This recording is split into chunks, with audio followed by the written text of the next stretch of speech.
So we are live today talking about moving to Ghana, another episode of Conversations with Ivy. Today, I'm really excited to talk to this couple who have been planning to move to Ghana, and they have such positive energy. I have been watching their videos, like your video was suggested to me one day. I was like, oh, who's this? So I started watching. I was like, oh, they're really interesting. Wow. They want to move to Ghana. They look so positive, even though the pandemic has delayed everything. I was like, well, I would love to talk to these two and hear their story. And I'm sure that the people who've been following my channel would love to hear your story as well. So everyone who's joining today, I am talking to Tony and Ayo. They are a couple from Texas, and they've come to Ghana before. They love Ghana. They've decided to make the move. And then, unfortunately, circumstances around the world caused them to have to put things on hold. And I wanted to talk to them and have them share their story, because there are so many people right now who keep sending me messages and asking about what it's like in Ghana. They want to move, but they're not sure. They want to hear stories from people who've actually done it, or people who are thinking about doing it, so they can get some questions answered. They can get a feel for if this is the right decision for them. There's a movement. People are calling it Exodus. Some people are saying it's Blackzit.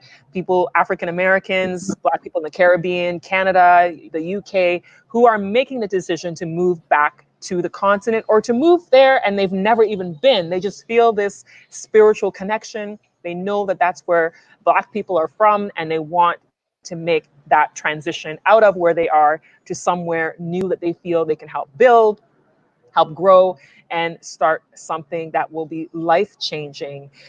So I am going to let you meet the fabulous Tony and Ayo, talking about moving to Ghana. So I'll have the two of you introduce yourself briefly, and then we can get into the conversation.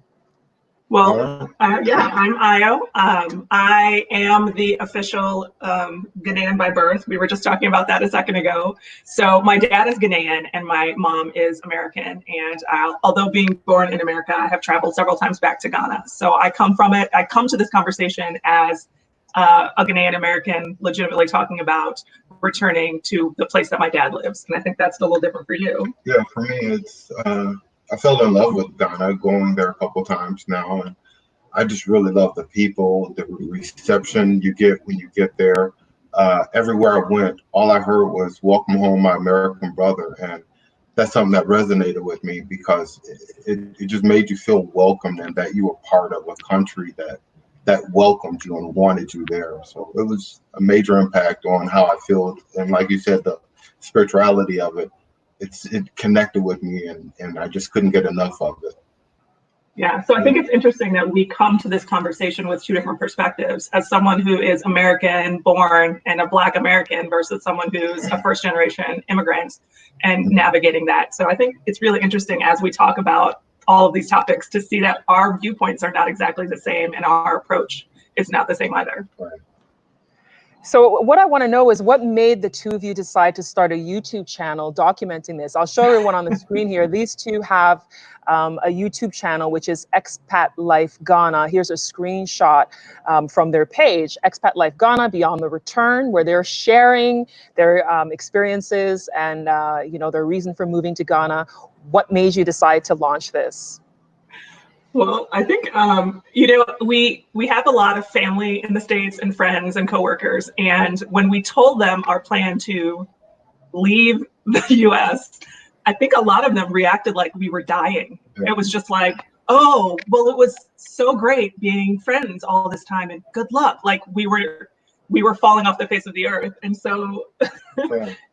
It was just a way for us to share the story so that not only could they feel connected, but also understand that, like, Africa is not this crazy, scary place where we're going to go and be swallowed alive. It's just another place. Yeah, I think for me, it was more people who didn't know, Africa. They'd never been, and everything they heard about it was so negative that they'd be surprised. Hey, you're moving to Africa. I'm like, yeah, you should go visit. And I think last year, the year of return, really kicked that home for me, because seeing all the celebrities and all the tourists that were there in Ghana at the time, I just felt like, well, all of these people from all over the world are coming back to this place, and I understand why.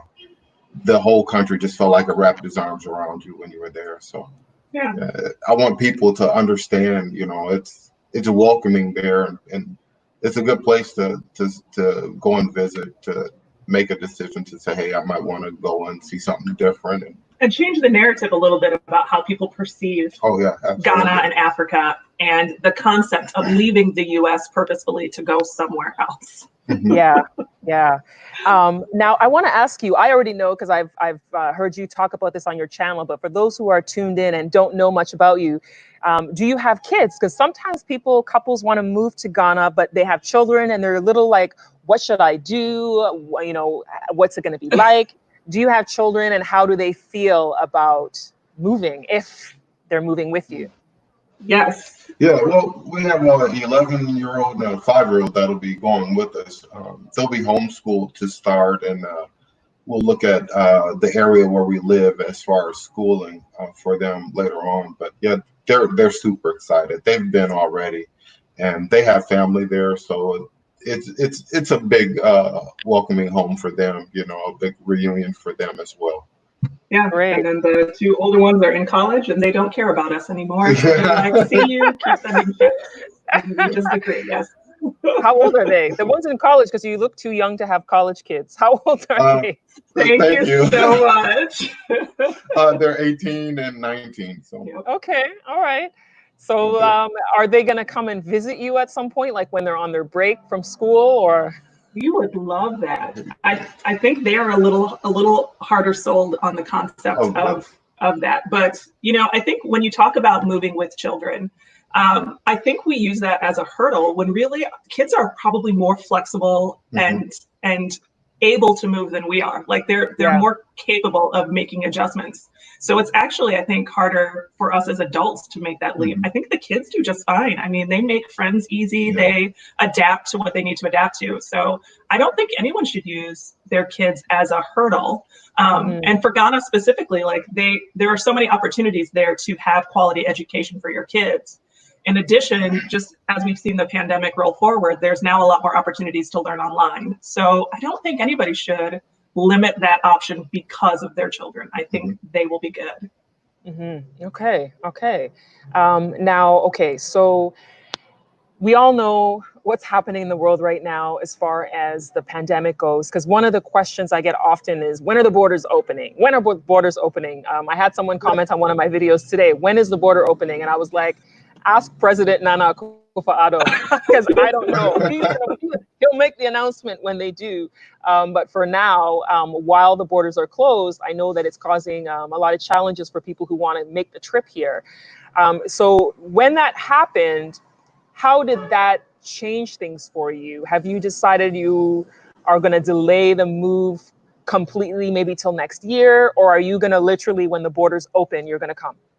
Well, we hope to be the first on the plane over, getting into Ghana when the borders open.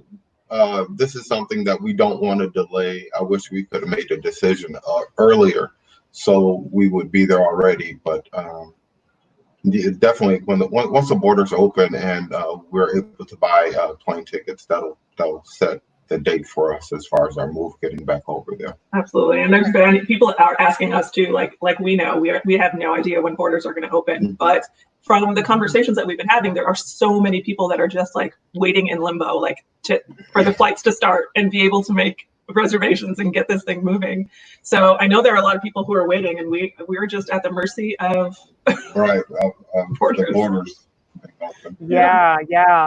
A lot of people are at that mercy. I saw that Nigeria, which is 2 countries away from Ghana, for those watching it that don't know, Nigeria has actually extended their border closure to October. So I know some people were disappointed about that, because then they think, okay, if Nigeria is extending it to October, what is Ghana gonna do? So I'm not quite sure right now as it goes. But in the meantime, I know we do know eventually it will happen. It will open. It's going to be not going to be closed forever. But in the meantime, the process of moving, what were the steps that you took? Because there's a lot of people who are in your shoes who decide, I'm leaving America, I'm leaving Canada, UK, wherever they are. What were the first steps you took? Because a lot of people want to know the absolute basics. They're not sure where to get started. Like I had to tell someone, the first thing I told someone was get a passport. Because the person's like, oh, I didn't even think of that. Yeah, you know, and I think the conversation of how this has kind of unfolded is different for the two of us too. Like for me, my dad lived here. He went to college here. He started his medical practice here. He lived here for, you know, decades. And at one point he just decided like he was done. He wanted to go home and he moved back to Ghana. And so I think for myself and for first generation immigrants, possibly even second generation immigrant kids, you know, we think about returning all the time. Like it's always a conversation you have in the back of your head. I've gone away, but I'm going to go and I'm going to have a career and make a life, and then I'm coming back home. So for me, I feel like I've been planning for this kind of transition for a really long time. Yeah. But Tony, when I met him, did not even have a passport. All right. Yeah, like most Americans, you know, just international travel was not on my radar, you know, and it was, hey, we're here and that's good enough. But I think, and the misconceptions of Africa were something that, you know, I don't want to go there. And so going there and learning, hey, everything that you were told was a lie, you know, this is not, you know, everybody living in huts and things like that. And it's just going there was like, wait a minute, I was lied to about this place. So it made me want to see a little bit more of what I was lied to about. And the further I got into it, the more I wanted to learn about Ghana and, you know, tracing my roots and things like that. So it's so funny because the very first trip that I was trying to talk him into this first trip, right? Yeah. Like I've had a passport since I was an infant, and him, it was like, okay, let's get passports. Let's get the kids their passports. Let's do all this stuff. And he was kind of like, okay. And then I was like, okay, we're going to go to Ghana. It's going to be so great. How long do you want to go? What, like 8 weeks? And he looked at me like I had just stabbed him. I was like, yeah, no, like 7 weeks, maybe. Okay, 6 weeks. And he was like, 2 weeks. Yeah. I think it was more of the unknown. Right? Yeah. So I guess the very first step is to change your mindset a little bit. That's very true. Because and I think there are a lot of people who, even when they consider the move to Ghana, think about all the things that they're going to have to bring with them and how they're going to make their American life in Ghana. And I think there's a mindset that you have to go through to say, I'm not going to go and live American life in Ghana. That's not what this is about. I'm going to go as an American and live my life in Ghana. Yeah. And I think those are two completely different concepts, because I know we've been getting a lot of comments of people who are like, well, are you shipping all your furniture? Are you bringing this and that? And it's like, I don't want to lift my American life and drop it in another place. In another country. That's not the point. So I actually think the first step is to change your mindset a little bit. Yeah, definitely. You make a really valid point with that one. Yeah, I think that's a big thing. Yeah. Oh, sorry. Go ahead. Continue. No, I was just thinking the steps that we start. So we started planning for this. I've been planning for this for like 5 years. We've officially been planning for maybe a year and a half, 2 years. And last year when we were there for 8 weeks, I think I didn't want to. I wanted to stay. I didn't want to come back, and it just really made me feel like that's where I needed to be, and it was so easy to make that transition after visiting a couple times that okay, there's other options and other things to see in the world other than here. That first trip, he only wanted to go for 2 weeks, and I snuck 3 weeks in. Like I tried to make it like, okay, well, jet lag, I got to get at least 2 more days on either end. So we were there about 3 weeks. And it was, I think, day 3 for you that you were like, we should have stayed longer. And I'm like, well, yeah. Right. Yeah. So for him, it was just getting there and seeing that it's not like you were told. Right. What was the biggest surprise that you had when you came for the first time? Walking into the airport, seeing the people, just everybody. I don't know what I was expecting, but whatever I had in my mind, what I saw wasn't it. I saw a beautiful airport. He was expecting the old airport where you landed on the ground. Yeah. You know the old airport, right? Yeah, I do. Yeah. I was not expecting to see, roads, asphalted roads or concreted roads, things like that. I didn't know what to expect, and everything that I saw, I was like, well, this shouldn't be here. Well, this shouldn't be here, and all these new buildings and luxury hotels and fine dinings, all that kind of things. They're in Ghana, and it I makes didn't me expect sad it. because you are around Ghanaian people. Like you are Right. around my dad and my cousins and my uncles and have heard conversations about Ghana, and you still had that as your. Yeah, if I have a nice car, I'm gonna say it's a really nice car. I'm gonna really build it up. But that's kind of what I felt they were doing, that they were really building it up. But they weren't. They were actually underplaying it. It was just that good. It's just that good. That was no lie. Yeah. So I think the biggest impact was just seeing the people, how everybody were just going about their lives. The biggest impact to me, I think, seeing everybody, they were Black, and in all fields of occupations, they were Black, from the boss to the lowest worker. Everywhere I saw it, I started to forget that I was Black, because here it's always on your mind. You go into a place and you're the only Black person there, and you get so used to that.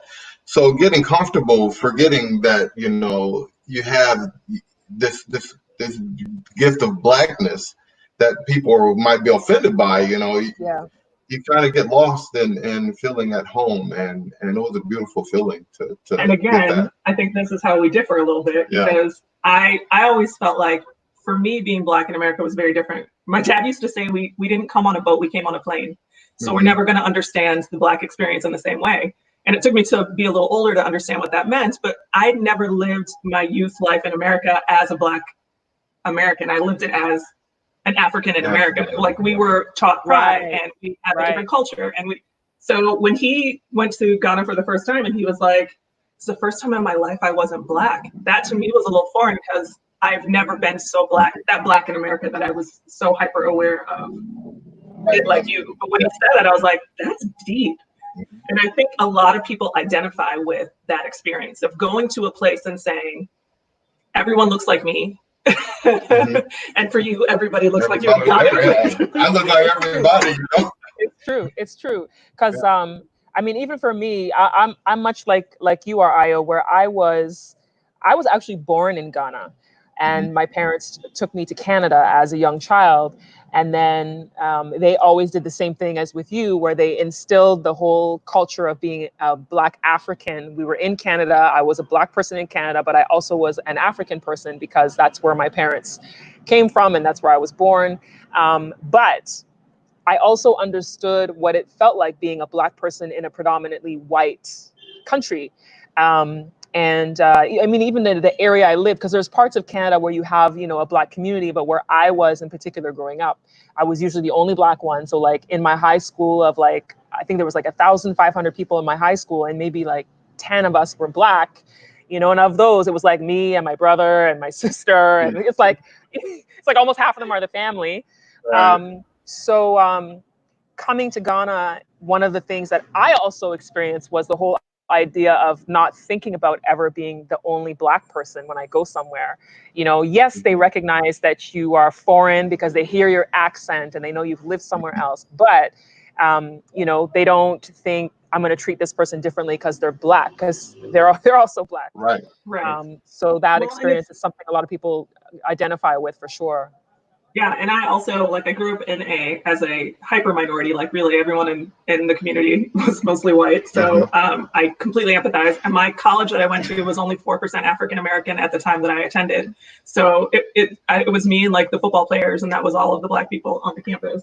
But you know, when you think about how, as you're growing up Black in America, how insidiously integrated the negative stereotypes are and how you go through your world. It's really quite disturbing when you start to look at research and statistics that talk about how Black kids see themselves because of how many negative stereotypes and negative character traits are assigned to them by the people around them. And I think that as immigrant children, we don't get that that negativity as deeply because so much of our culture is about pride and knowing where you're from and having that identity. Mm-hmm. So I think, you know, even though you are definitely Black in America, no matter what, like they see you as Black, you are Black.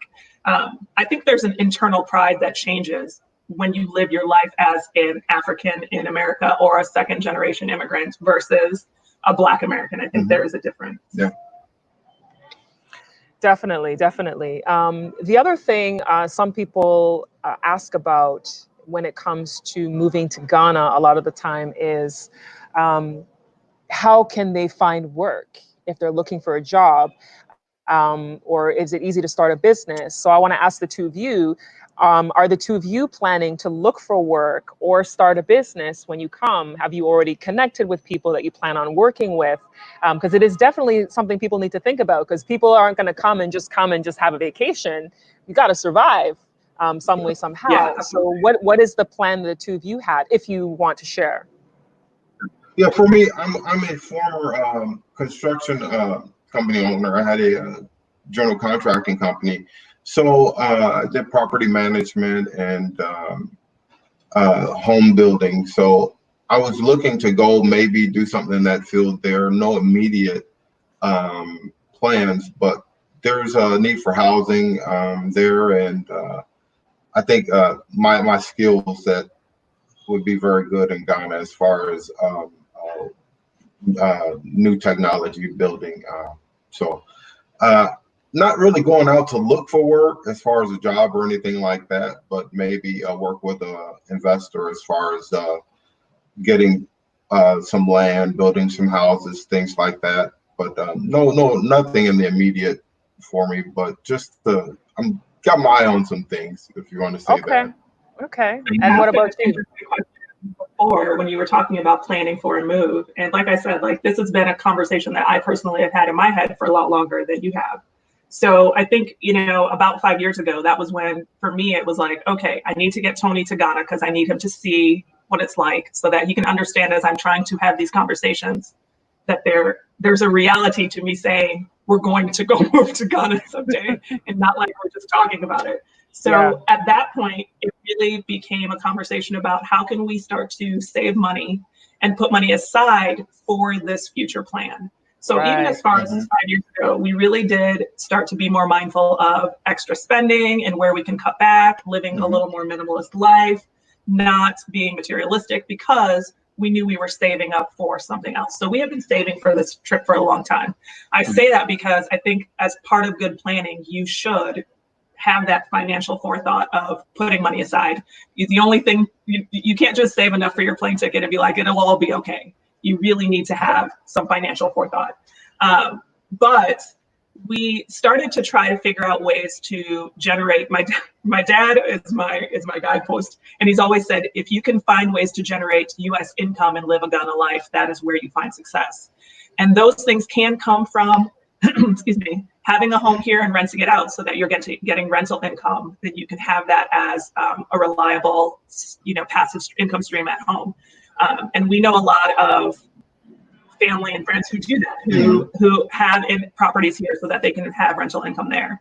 And I think that those systems really put a great safety net in place so that you are not forced to do forced to do work there that maybe you do in the States, but won't get you this kind of quality of life that you might be looking for. I think that becomes a real conversation. So we have been saving for this. We have been trying to establish ways to set up passive income so that we have revenue coming in US dollars that we can then use in Ghana. And I'm an educator now, and I still do professional development and some of those things that I can pre-record and, display on the internet or do virtually. So I can still generate income from Ghana. And I think that becomes really important as you consider making your plans. Definitely. There's a question in here that came in from the comments. Have you already decided on a location to settle in Ghana? If you have, what were some of the factors that influenced your decision? That came from Gio. But I've seen a good bit of Ghana. I've seen Manso, Elmina, and Cape Coast. I haven't been to Kumasi, but Accra, Tema, and Darwenia. I love all the places. A lot of nice, beautiful homes. But Pop lives in Tema, Community 11, and I'm trying to get as closest to Pop as I can. So we're really looking in Tema, somewhere close to Community 11. Okay, great. My dad. But yeah, I was going to ask, which area is your father in? He's in Tema, so we will be, hopefully, we want to try to stay as close to him as possible. Because that is also part of the motivation here is that, he's older. We want to have a good quality relationship between him and the boys, and also some time with him before it's too late. But that really is a driving factor. So we want to live in a place that's going to be close to him. Okay, that's good. So for anybody who decides to move to Ghana, one of the things that I want to let people watching know is Ghanaians are very, very into their politics. And earlier in this conversation, once I was mentioning about the borders opening and I said, ask the president, it has started people making comments about politics in the comment section. I haven't put them on the screen because I didn't feel they were relevant to the conversation that we're having, but I just wanted to address it that I want us to get comments in here that are asking Ayo and Tony about their move to Ghana, because a lot of people have tuned in wanting to know, why did they decide to move to Ghana? What are the things they need to look for? We're not engaging in a conversation about which political party you should side with. I know it's an election year in Ghana and people are very passionate about their politics, but I want to shift this and it's not a political conversation. I really would love to get comments from people asking questions directly to them so that we can engage in this dialogue that was planned today. Perhaps another day I'll have a politics conversation, but today I don't want to have a political chat going on. So those of you in the comments, please do ask questions to Tony and Ayo about their move. If you're just tuning in, because there's people who are just tuning in, I am talking to this fabulous couple. I will put this on the screen for those of you who don't know. They have a YouTube channel, which is Expat Life Ghana, Beyond the Return, where they are sharing stories about their plan to move to Ghana this year. Unfortunately, it has been delayed by the pandemic, but come high water, they will make it here to Ghana. And so in the meantime, I'm loving having this conversation with them where they're sharing their vision and their plans, the things that they're looking to do. Now, in the trip that you made to Ghana, did you connect with any social networks, with any business networks that you think are valuable and that people who decide they want to move to Ghana should connect with? For me personally, yeah, that's part of my trip last year was making a lot of business connections. First, you have to know the difference between Tony and I. I am the introvert in our relationship. I know you can't tell that from where you're sitting, but I am the introvert. I like to stay in.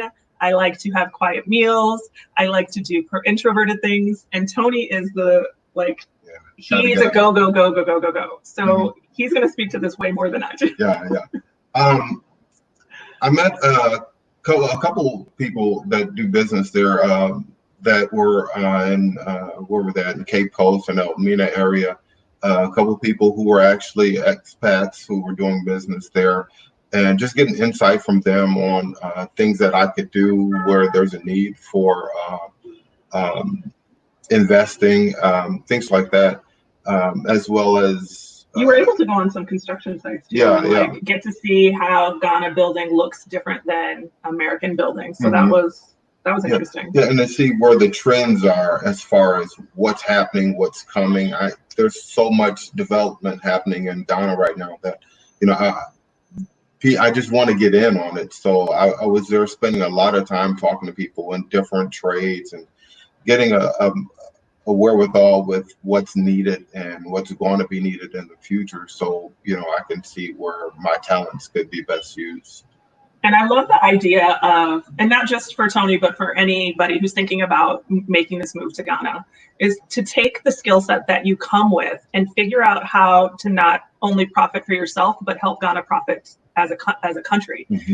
So I know I've talked to you about this too, but like this idea of maybe not setting up a business for profit, but to set up a business to share knowledge so that people can learn how to improve or become more efficient in the building process, and then take that trade forward and create a better Ghana. So I think about that for myself too, in terms of education. How can we take and make connections so that it's not for our benefit, but in order to benefit the greater good, right?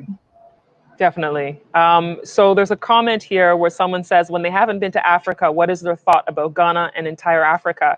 And that's from Frank. Frank, I don't know if you saw in the beginning, they have been to Ghana, this particular couple, and they shared experiences of the way that Africa is perceived, and how the views change when you actually do make the trip. I will say that when people haven't been to the continent and all they're going on is with what they've seen in media, it can be really, really challenging to change their mindset.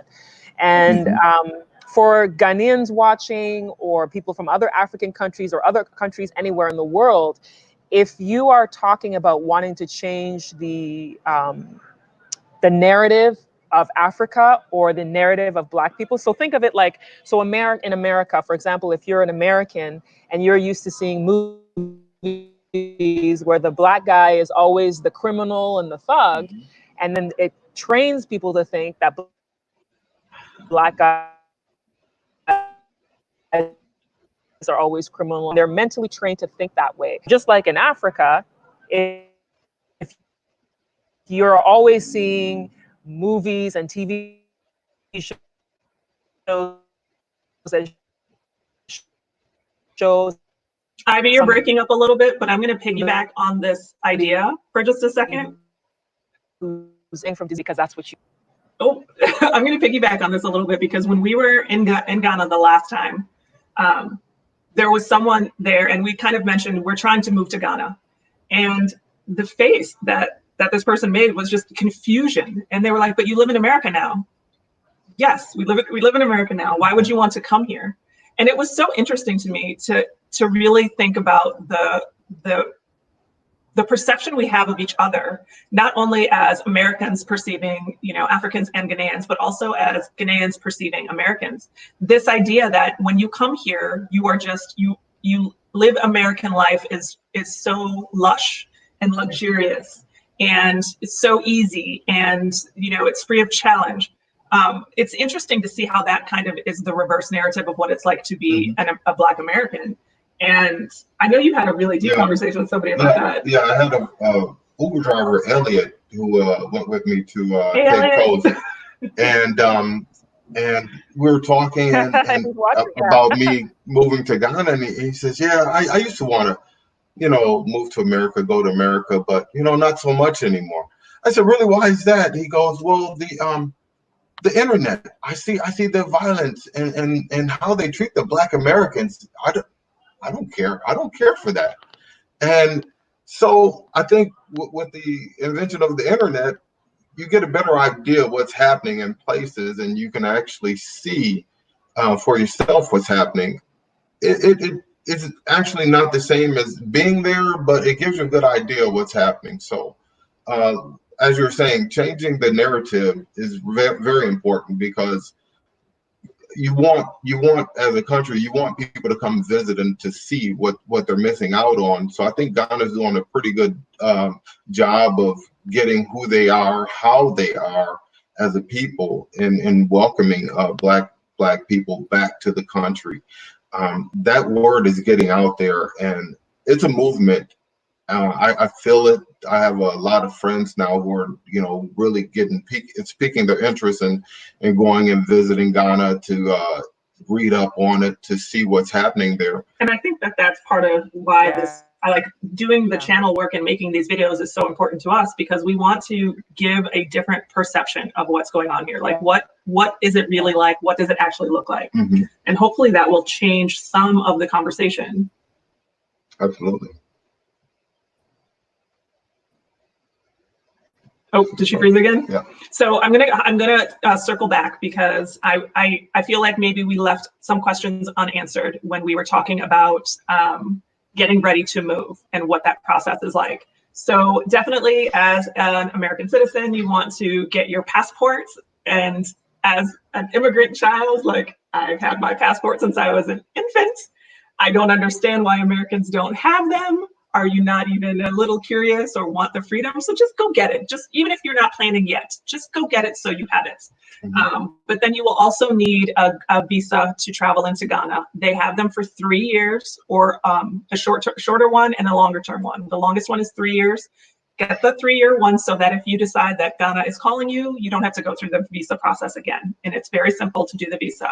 The other part is you'll need your yellow fever shot. If you have not traveled internationally, you will want to make sure that you get that. So that would be the third part of that.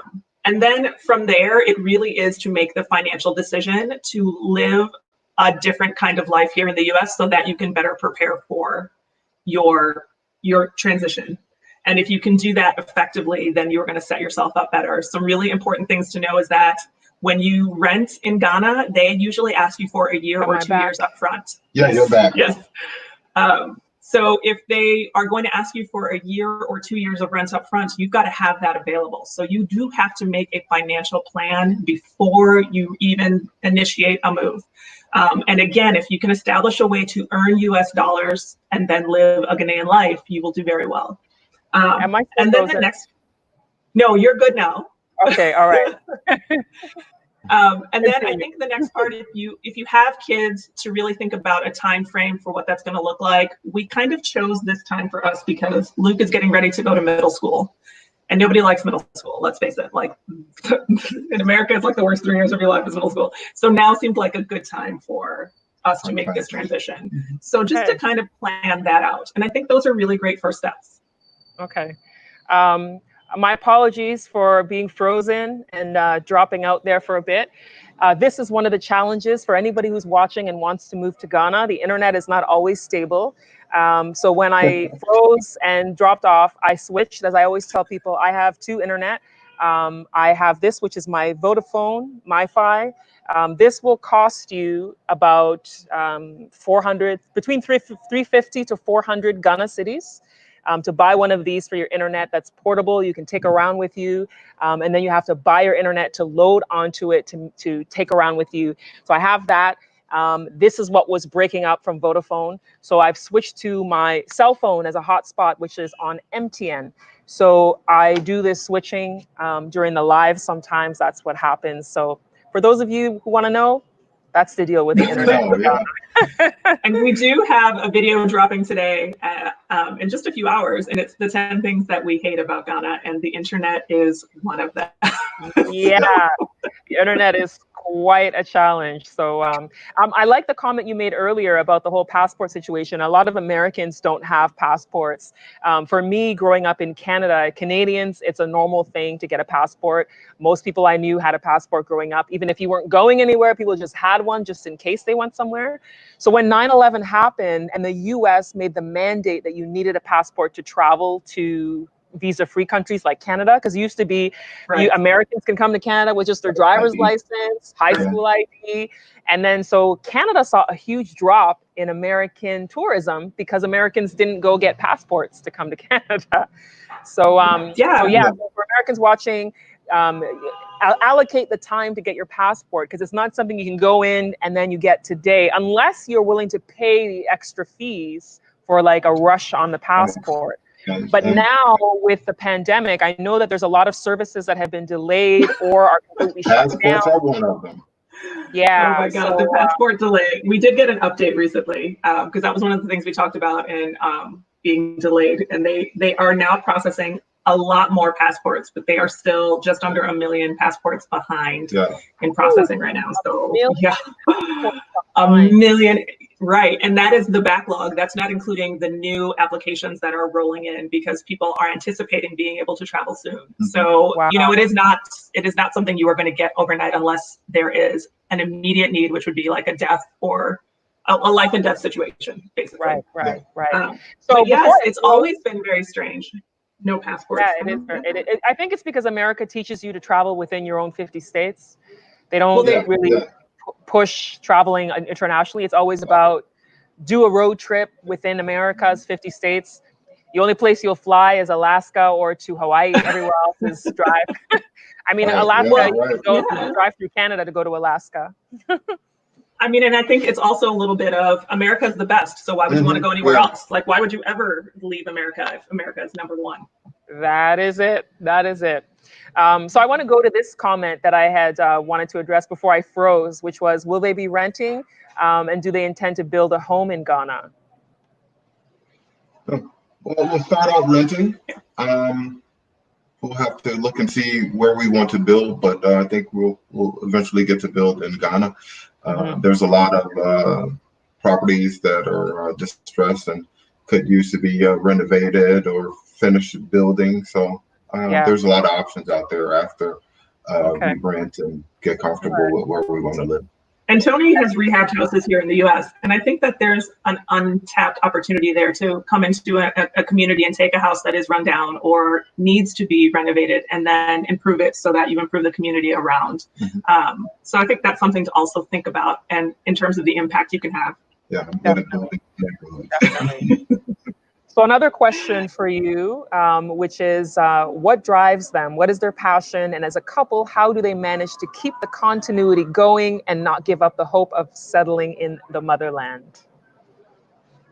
Do you know what is really interesting is that I feel like our life story these last few years has been preparing us for this move. Last summer, we were able to go to Ghana for 8 weeks, and we stayed in one room together for almost the entire time. So, you know, the four of us all in this very small space. The year before that, we went on an RV trip. And so we had the whole family in an RV for the entire summer. The summer before that, we flooded from Hurricane Harvey. And we had to stay in hotel rooms and in one-room situations as we rebuilt our house for many months. And so we spent all of this time in this very small space, all of us together, kind of figuring things out. And then the summer before that, we were in Ghana again in one room. So these last few years has really taught us that we don't need things, right? Like I feel like that is the... I think we get used to, I gotta have this and that and all these material possessions. We really don't. So it was easy to say I'm going to let go of these things. I don't need it. Once you get to Ghana, and it's like, hey, I really don't need it. It's about other things when you're there. It's not so much about having things. It's about doing or being. Yeah. And so I think that we have come to realize that very significantly over the last few years, that it is more about the connection that we have between us, the connection that we have with our kids, the experiences that we are able to have. And I think that's where we try to build passion between us and for our kids, is to get out and do things and try something new and be part of community, as opposed to let's go buy some more stuff. Because ultimately, like as we've learned these last 5 years, the stuff is so unimportant. I mean, we lost everything in Harvey. We lost it all. And then we realized that we didn't need it. There's so many of the things that we lost after Harvey, and we could see our neighbors going back to amass, to replace, and to replenish those things. And we kind of were like, we got a bed, we're good, right? Like we can make do with this. So I think if you're talking about that, like it's really, there's this just a shift of thinking. Yeah, definitely. Going to Ghana, your mindset has to change, and if you're accepting that I have to change my thinking, then you can do it easily. It's there's no problem, but you have to let go of that mentality. I have to let go of America. Yeah. Yeah, there's this thing about the American dream. America, I always say that America is one of the number one branding machines in the world.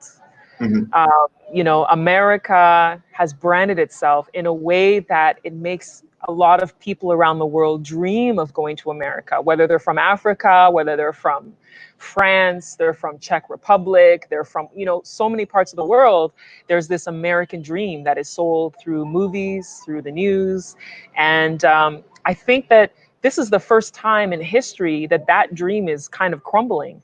I think the pandemic has made people be like, whoa, America is not as strong as they thought it was, based on the way things have been going, you know, with racial tension on the rise, and then also with the health pandemic being, you know, the worst as far as infection numbers and deaths in the world. A lot of people are like, okay, is it really as great as I thought it was?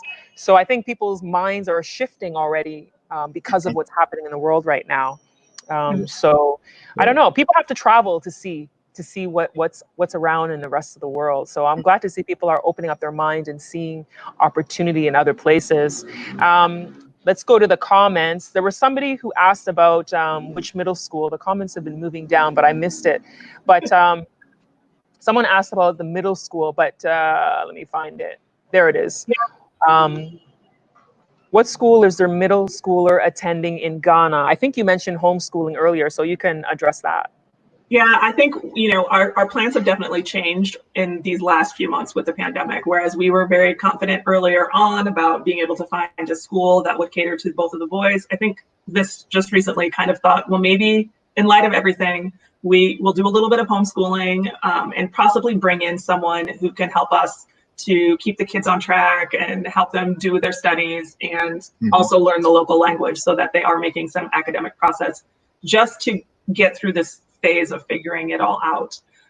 We had planned to move in May, and that was going to give us a really big window of time to look for schools, which kind of evaporated. So, yeah. So now it's looking even more to homeschool. Yeah. Okay, well, here's another comment. This is an interesting comment. I don't think you necessarily have to say anything, but it's pretty plain and obvious. ND says Africans should stop romanticizing those other nations. You are a human being in Africa, but anything else other than human in those nations, they mostly don't respect us and see us as animals, etc. That sentiment is being felt by a lot of people. A lot of Black people around the world are feeling that way in their respective countries when they think of systemic racism. Is racism something that is a reason to move? Because some people have said that they want to move now because they realize how bad it is. Absolutely. Do you think that is a reason to move? Yeah, I think it was 2 years ago where I told my wife, I said, I don't want to be here anymore. I'll tell you what happened. I got pulled over in my work truck coming out of a very affluent neighborhood here in Houston, and not far from where we live. Yeah, it's just outside our neighborhood, and I'm always mindful when I'm driving. I keep my registrations on my vehicles up to date. I always make sure my license is a valid license. I have insurance. I don't speed or anything like that. And plus, I'm advertising my business on my truck, so I'm not speeding in the work truck. Not in the work truck. But I got pulled over, and I got pulled over by a Black officer, which I thought, well, he's here to help me in some way. But it was just, hey, I want your license and ID and insurance. I'm like, sure. What did I do wrong? He says, your license and insurance, and that was it.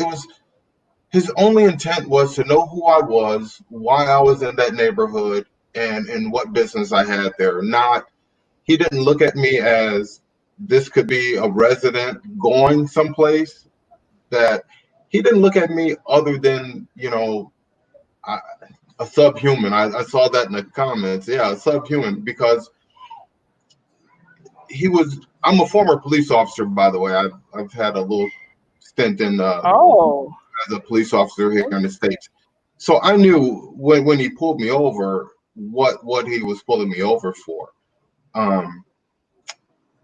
It was bad because it was a black officer doing it to me, and there was no reason for him to pull me over. I made a complaint, and his sergeant said, "Yeah, he shouldn't have pulled you over. He didn't explain why he pulled you over. He gave a pretty bad reason of why he did."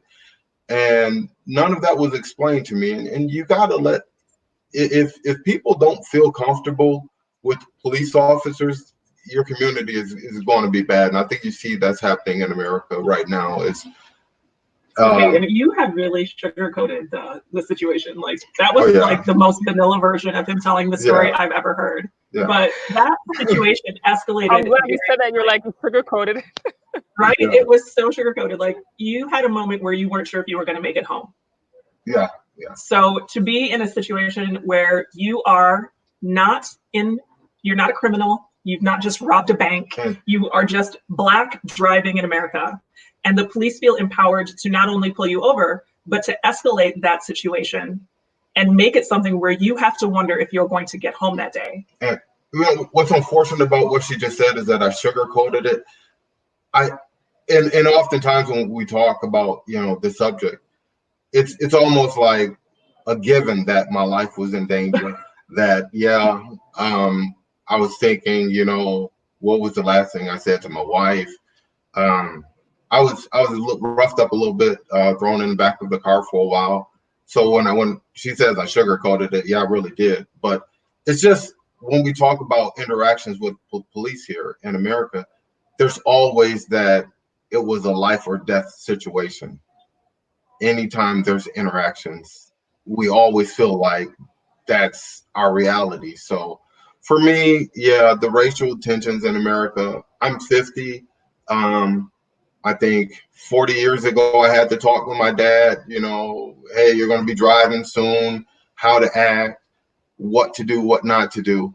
That's not a conversation that I should be having with my sons, 50 years later after. It's really, it's like the system is just keep repeating itself, and you have to start saying, I don't want to accept this. This is not good for me. Or you just keep teaching your kids to be accepting that, they're inferior to somebody, that they're going to be treated this way, that they just have to accept it, that's just the way it is. And for many Black Americans, that's the reality of life, that's just the way it is. We have to accept it. It's not going to change. And it starts messing with your psyche a little bit. And I don't want to have this conversation with the boys. Right. The conversation of, it's time for you to accept your Blackness and understand that that your world is going to treat you as a bad person. What kinds of message do we send to kids when we have to have these conversations with them so that they don't get taken from us in the streets of America? It literally is the most disturbing part of living this American life. And so when we talk about the American dream, I think it's so ironic that people will say, oh, well, there's been a Black president and you can be whatever you want to be. And it's like, well, you can't be whatever you want to be if you get shot because somebody pulls you over for what did he say it was? Like a broken blinker? Or he said my license plate had 2 lights and one of them were out. That was the reason he pulled him over. Yeah, because my license plate had 2 lights and one of them were out. Nothing else.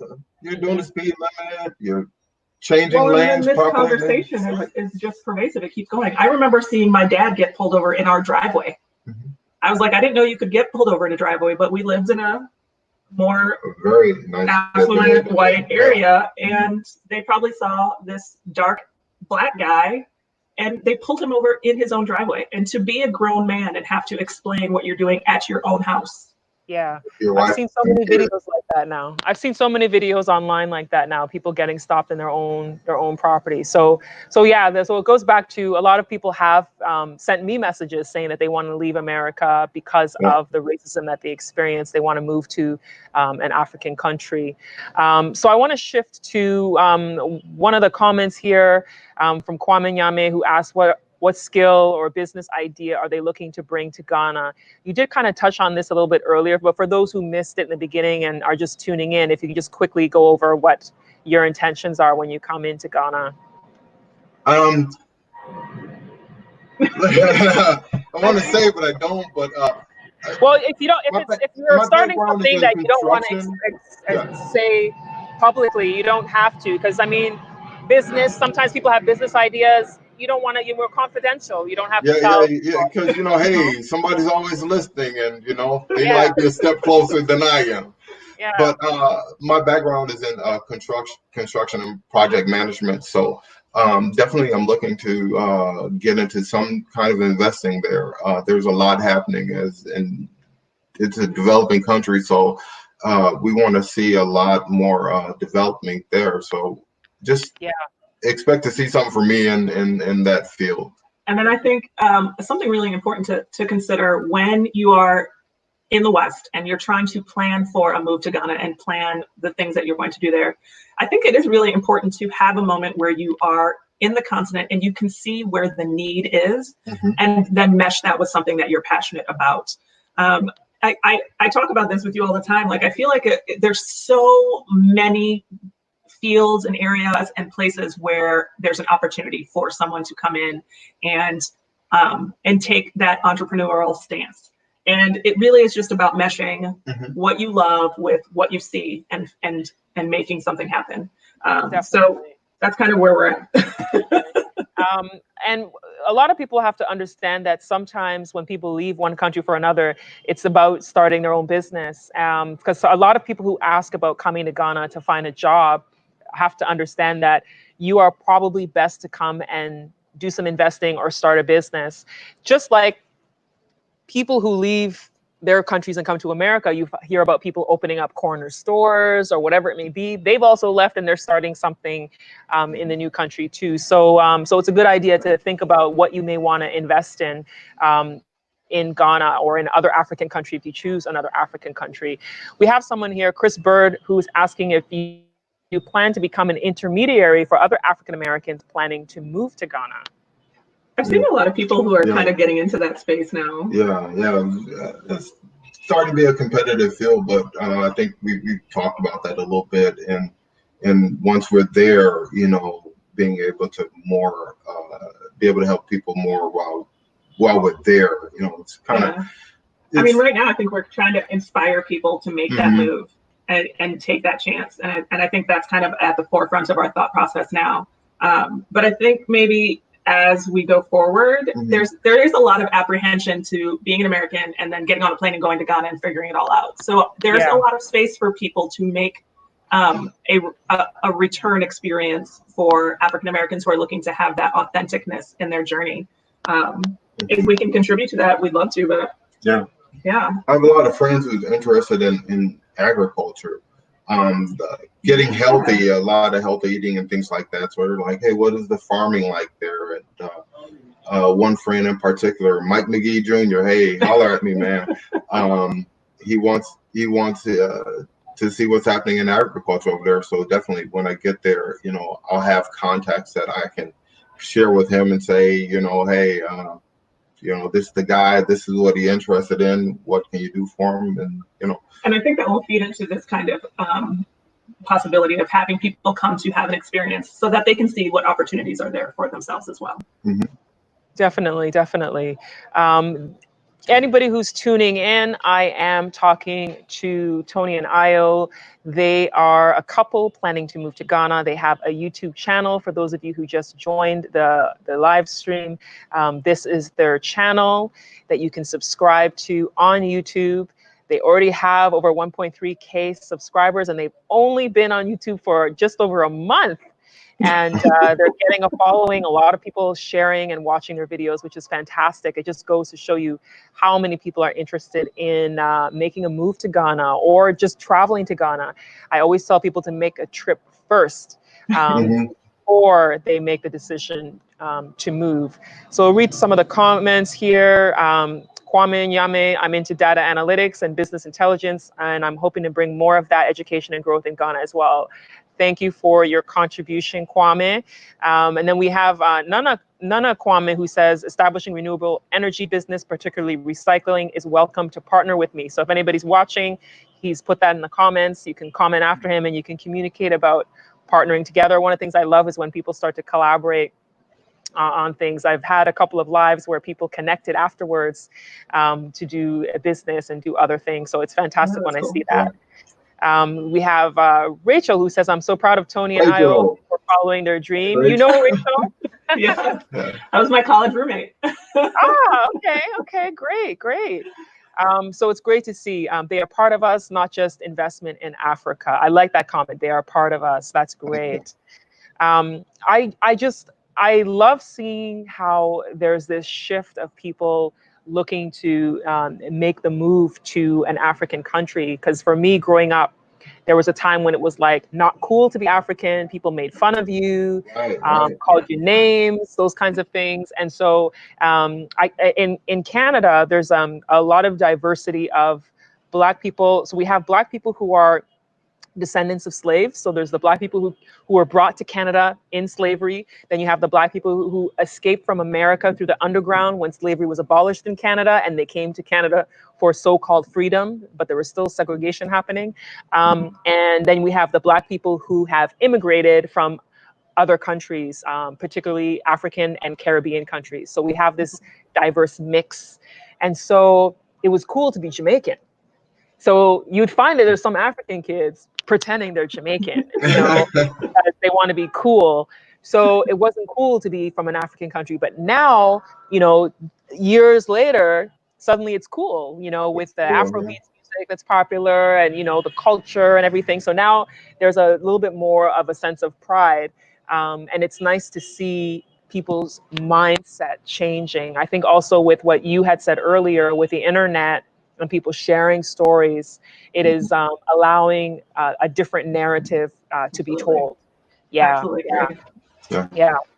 So if anybody has any questions, please do put them in the comments, or if you have any other comments for this fabulous couple about their journey to Ghana, that's going to be coming up in the next little while. Once borders open, we'll see them land here. I'm sure your father is anxious for you to be here as well. Oh my gosh. Yeah. The last time we called him, he goes, I'm at the airport waiting for you. And we were like, Pop, what are you talking about? He's like, I'm going to go every day and one day you'll be here. I was like, oh no, don't. That's funny. So with your kids, when you traveled here before, did you come with them? Yep. And what were some of the, actually, I forgot, you did say that earlier that they did come. What were some of the things that they said when they came? Like the things that really surprised them or things that disappointed them? Do you know what is really interesting is that, the youngest one, his first trip, he was only one. And so I'm not even sure that he really registered the things around him. He's not going to remember. Right. But Luke was a little bit older, but I don't think he had near as much of a negative perception because, how do you say talk about it positive, so it was just going on another vacation for him. It wasn't. Okay. Yeah, and he really enjoys it. And part of what he enjoys is kind of the fraternization. Like he has more freedom. We give him more freedom when he's there to have a few CDs and walk up to the market and get something for himself and come back, or to go to get his haircut by himself, which, when he was like 9 and 10, he was like, I'm a big boy. I could never see myself letting him walk at that age to the corner store or something. I just couldn't see it. So he had a little more freedom, and I think he looked forward to it, like, oh wow, I'll be able to act like a big boy. Yeah, and he was able to go to a school and have a day at a school with a friend of ours. So he had that experience and was able to do that. And that I think he really enjoyed as well, just seeing like yeah, it's kind of just like it is here. Someone has a comment for Roxanne O, for I believe it's for you, Ayo. So your father being Ghanaian, do you have your Ghanaian passport or citizenship? We do not, well, I'm going to say I do not, but we do have plans on trying to establish dual citizenship once we get there. My dad does have that and is able to go back and forth a little easier.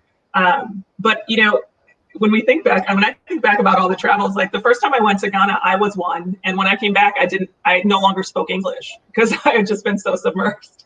So it's funny to, you know, to think like I'm at this point now where I want to go back and reclaim kind of what I had from so long ago. So that is part of the plan, to do that for myself and for the boys, and then eventually for you too. Yeah. He's gonna be a Ghanaian, y'all. He's gonna be a Ghanaian. So you said you came back and you weren't speaking English. Do you still speak any Ghanaian language? No, my mom was so upset. And my mom was so upset that I couldn't speak any English and that I couldn't communicate with her and the people around me, that she forbade anymore speaking. Oh, that's too bad. So, that's too bad. But it was funny, this last time we went, and it was our very, like maybe the first week, my dad's very good friend and my dad and Tony were sitting around talking. And I looked at Tony's face and he was smiling. And I was like, you have no idea what's going on. He's like, they're going back and forth between Ga and Tree and English and just like mixing it all together. There was like Yoruba thrown in. And I was like, just sit for a while. You'll start to pick it up. And by the end of the trip, they would sit in that same group and you would be like, oh, I know what they're talking about now.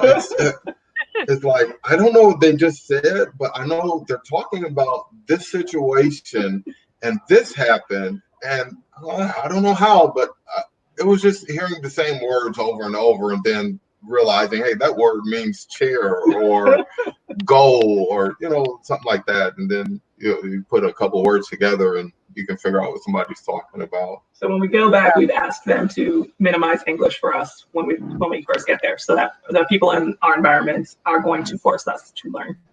Okay. And there's places you can learn too. I know there's a lot of places that are now teaching people how to speak Tree, people speaking Ga and different languages for people who've moved here and want to learn, especially people from the diaspora community who maybe have never had any connection to Africa. Yeah. And, you know, they want to come and actually learn even the basics. Because you think about it, people move to, you know, France, or they move to Spain and Greece, and they make an effort to learn these languages. And I think it's great. Yeah. People are doing that for African countries now. I think it's fantastic. I'm lucky. My mom spoke Tree to us growing up, so I know Tree.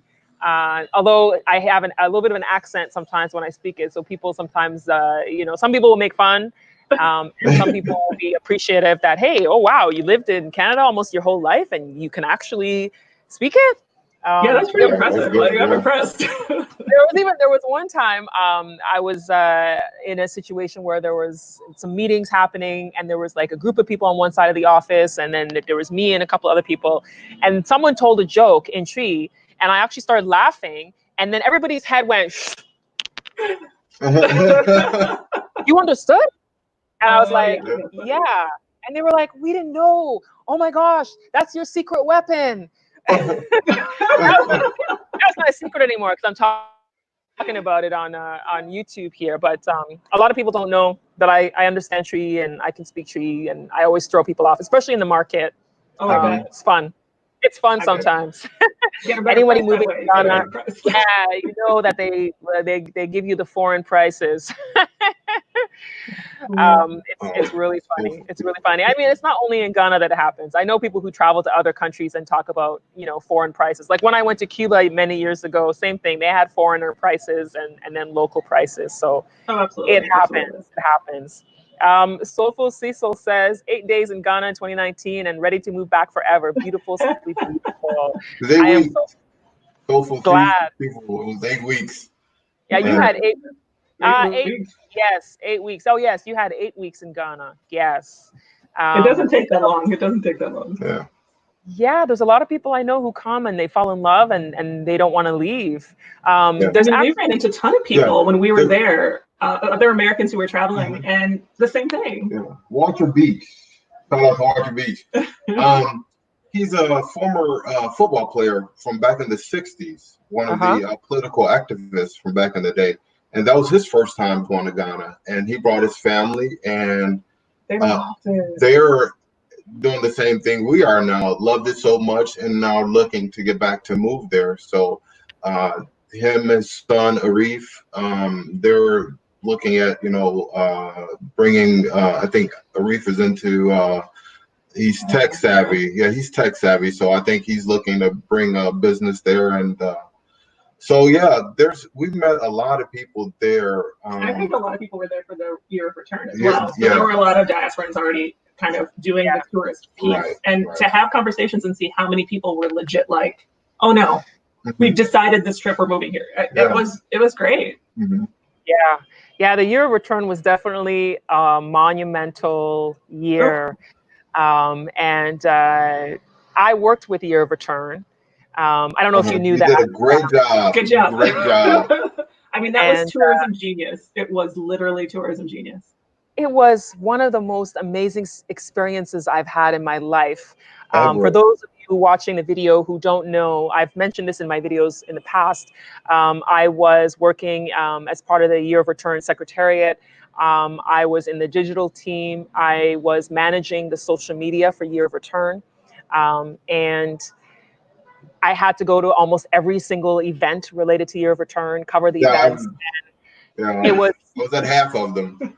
It was exhausting, but it was very rewarding at the same time. One of the pivotal moments for me was when the NAACP delegation came with over 250 people. They arrived at the airport. It was just like, that day was just phenomenal. They arrived. Some of them had never been to any African country. Some of them have been to different countries before, but it was just, we had cultural troops that were playing at the airport to welcome them. Some of the Ghanaians got annoyed by the cultural troops, and someone had complained about it to me. And I was like, listen, for you've seen this stuff your whole life. You have experienced this your whole life. There's people who have never in their life seen this. And when they get off the plane and land at the airport and the doors open and there's somebody there doing the adjoa, there's somebody there doing this dance, for them, it is like a rebirth and it's a homecoming. It is a spiritual. I'm getting choked up here thinking about it. And so that particular day, because we had this happen a lot where they would come, and that particular day when the NAACP came with so many people, Danny Glover was with them as well. And it was like, wow, these people, they've come back to the continent. And I'm like, their ancestors must be so happy that these people are able to come here. And it was like, and so that group, there was a gala dinner that they had about a few days after their arrival. And at that gala dinner, you had African Americans, you had Ghanaians there, there were some Jamaicans there, there were some people who were from Trinidad there, some people from other African countries who were there. And when the DJ came on and put a song on, and every single person, regardless of which country they came from, got up and they're doing the step, they're going back and forth, they're leaning back, and it's like, and they're all doing this, and you're like, yo, this is like phenomenal. It's like, and I said, this is the global Black family coming together. It was so emotional. They're coming together. You saw like the granny getting in the middle, doing her dance moves, everybody cheering her on, and the little girl comes. It was amazing. And that for me was one of the most amazing moments. Ivy, you're talking about that. For me, the end celebration, where the bonfire was. Sorry for alarm there. Where the bonfire was, everybody in all white, and we went from the bonfire site to the castle, and just the walk there. And when they turned out all the lights and it's completely dark, and everybody started chanting, and it's just candlelit, and you're walking and people are chanting. That was like an out of body experience, for me, because I don't know what it started like maybe a couple hundred people. And by the time we got to that castle, there was a couple thousand people filling into the castle and just enjoying the celebrations that were happening, the dance, the song, everything is happening, the poems. That night, I mean, I said to myself, if I have to leave from here, how soon can I get back? Because you recognize home, like, I don't know what this feeling is, but Yeah. I don't have this feeling any other place I go.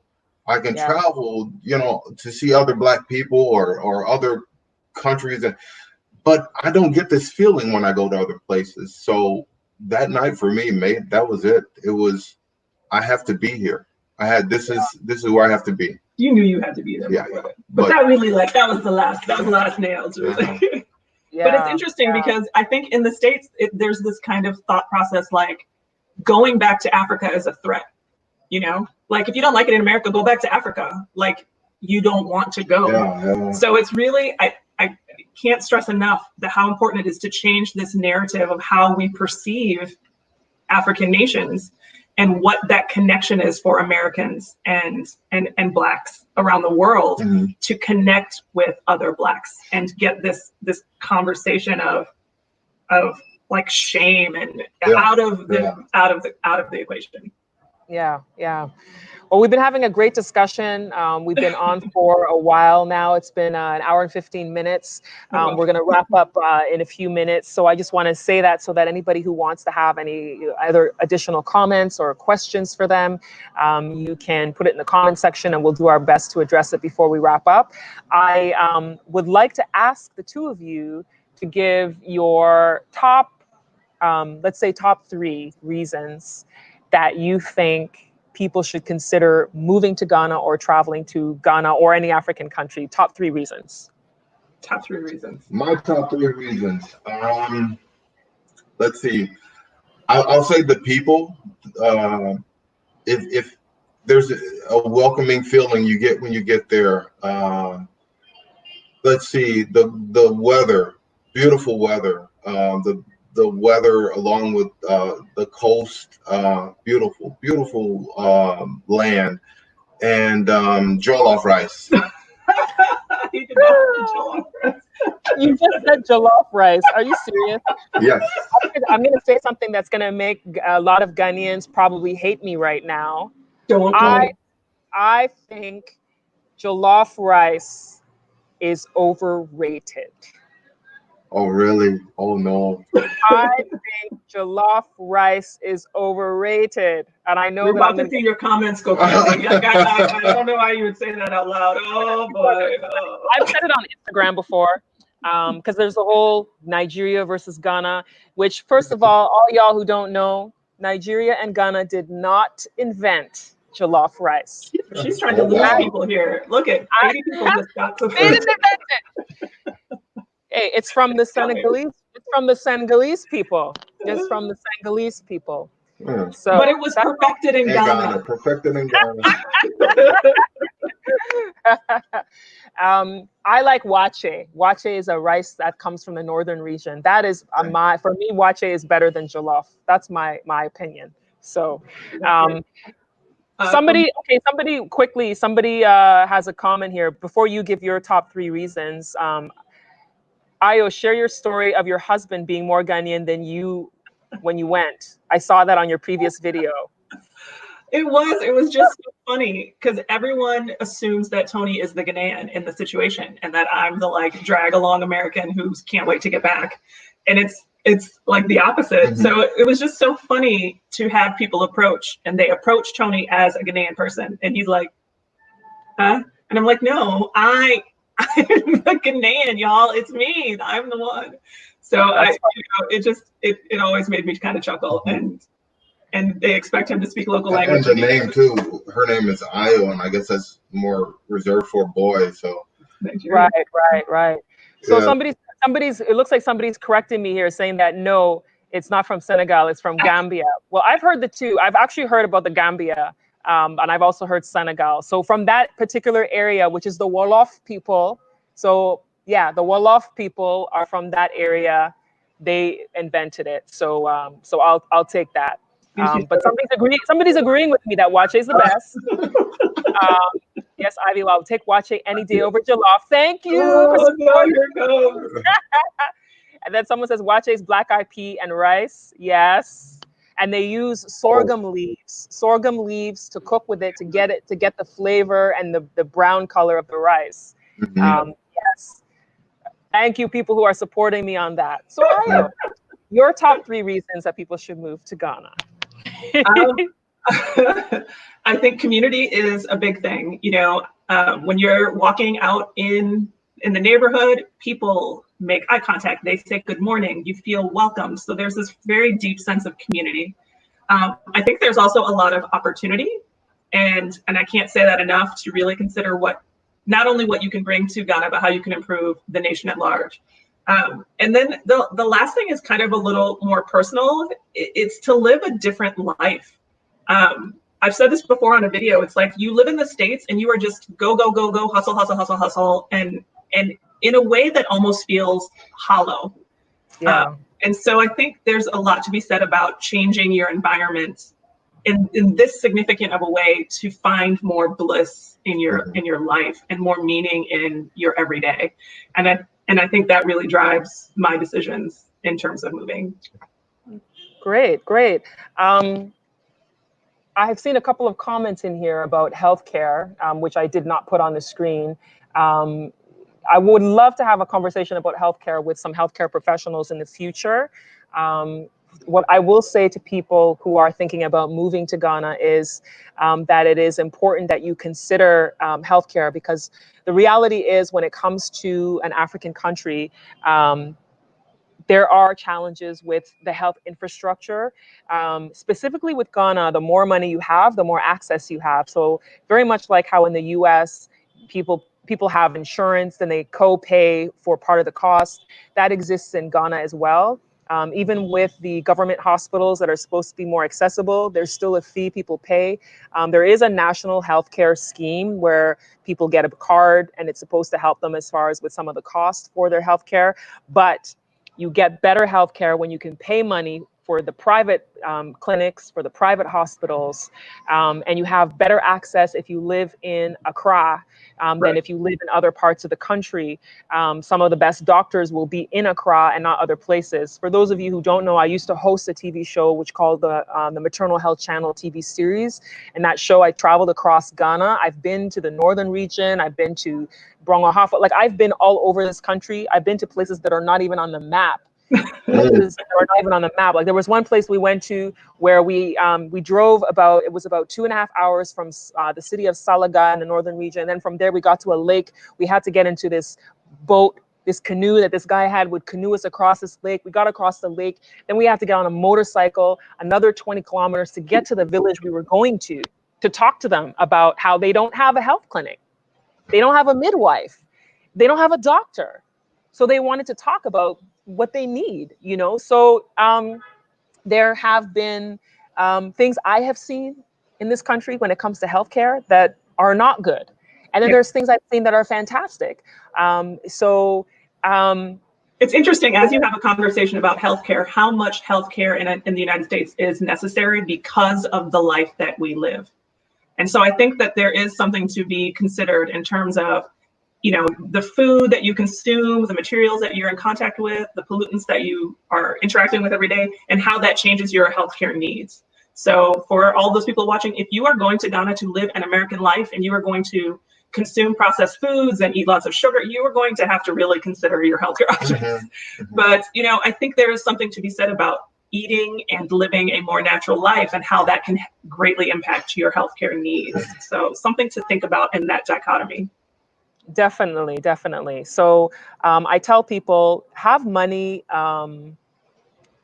saved for the purpose of healthcare, because if you go, you have to pay a registration fee at the hospital. Then you have to pay to see the doctor.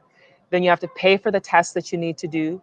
Like, you have to get blood work for this. You got to pay for each one. So be prepared. Or if you have a monthly insurance plan that you're paying for, you have something set aside.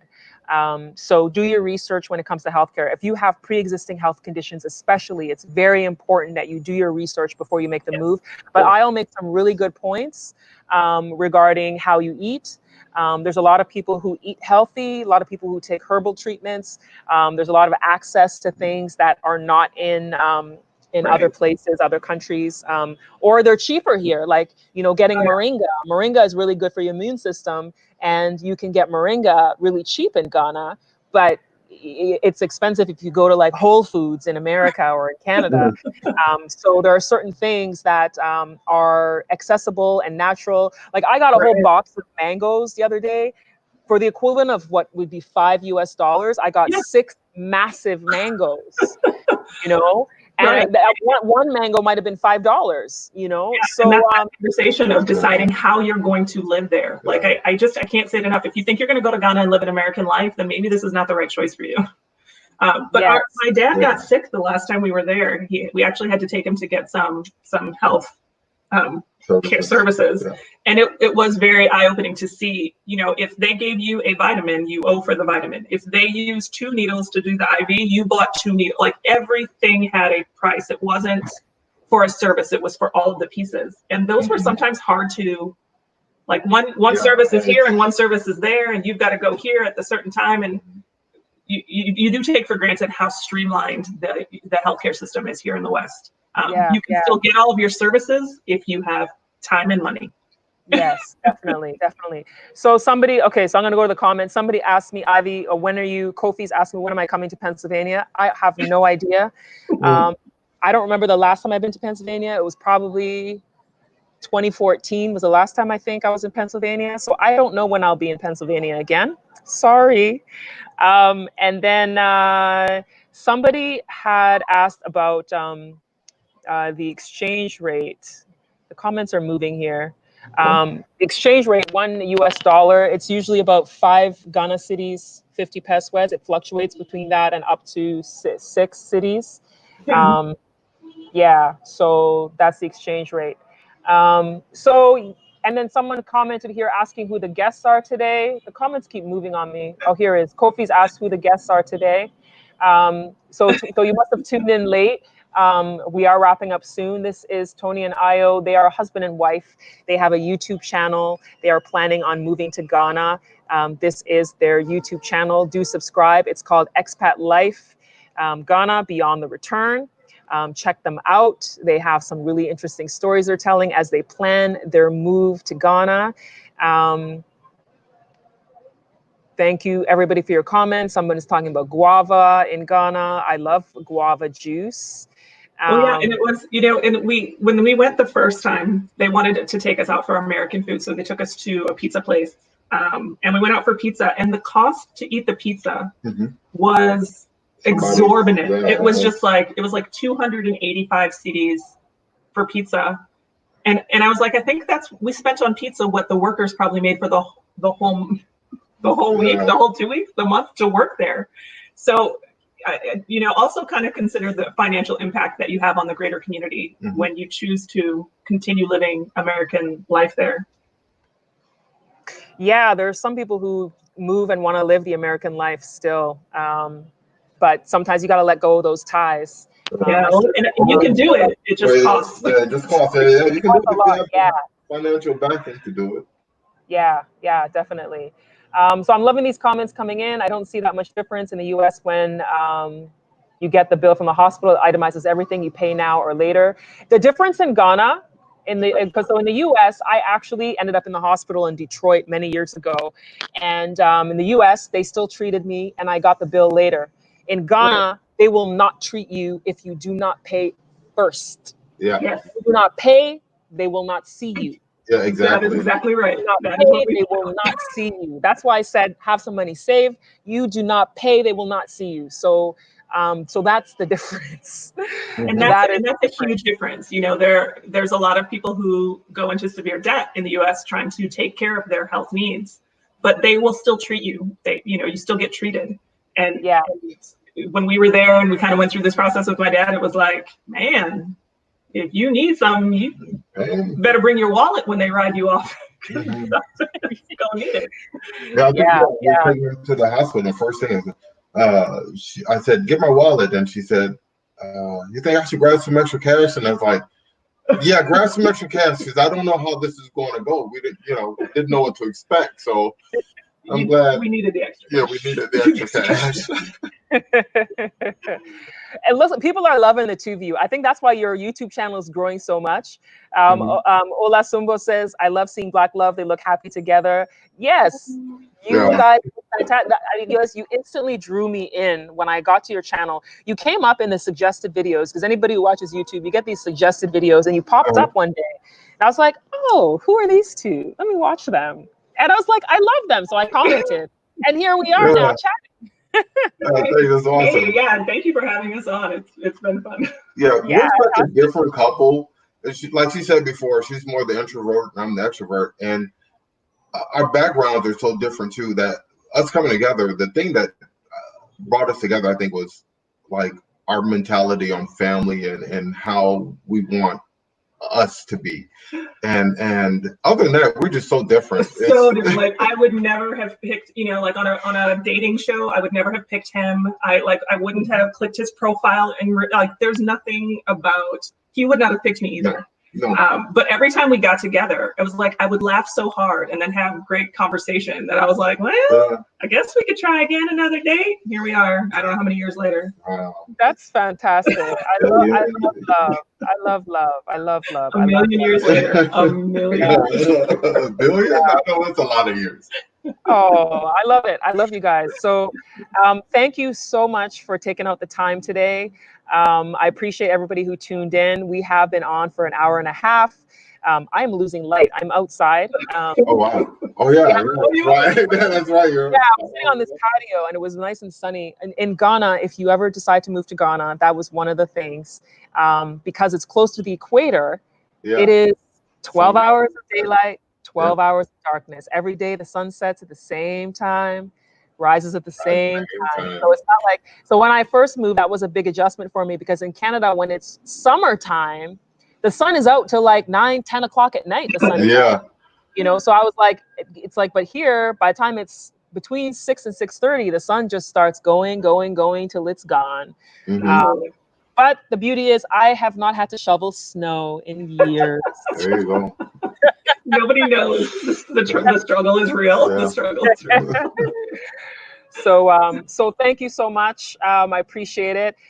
Anyone who wants to follow these two, head on over to their YouTube channel, which is Expat Life Ghana Beyond the Return. And for those of you, I mentioned earlier, I worked with Year of Return. I am still with the team. We are now Beyond the Return, which is more about engaging people for the long term, not just a year of coming and going, but long-term connection, long-term investment, long-term opportunities, collaborating with people.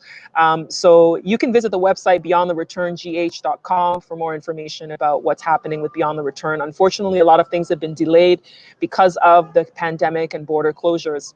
But there's a lot of things happening behind the scenes, and hopefully by the time things open up, announcements will be able to be made regarding what's coming for the future. So thank you everyone who's watched today. Don't forget to subscribe. And thank you too for taking the time out. We're going to chat once we're done this. And I appreciate your time. And everyone who's watched, thank you so much. Stay tuned for my next live stream. I'll announce it soon. I appreciate your time today. Thanks, and have a fantastic day, everyone. Thank you, guys. Thank Bye. you.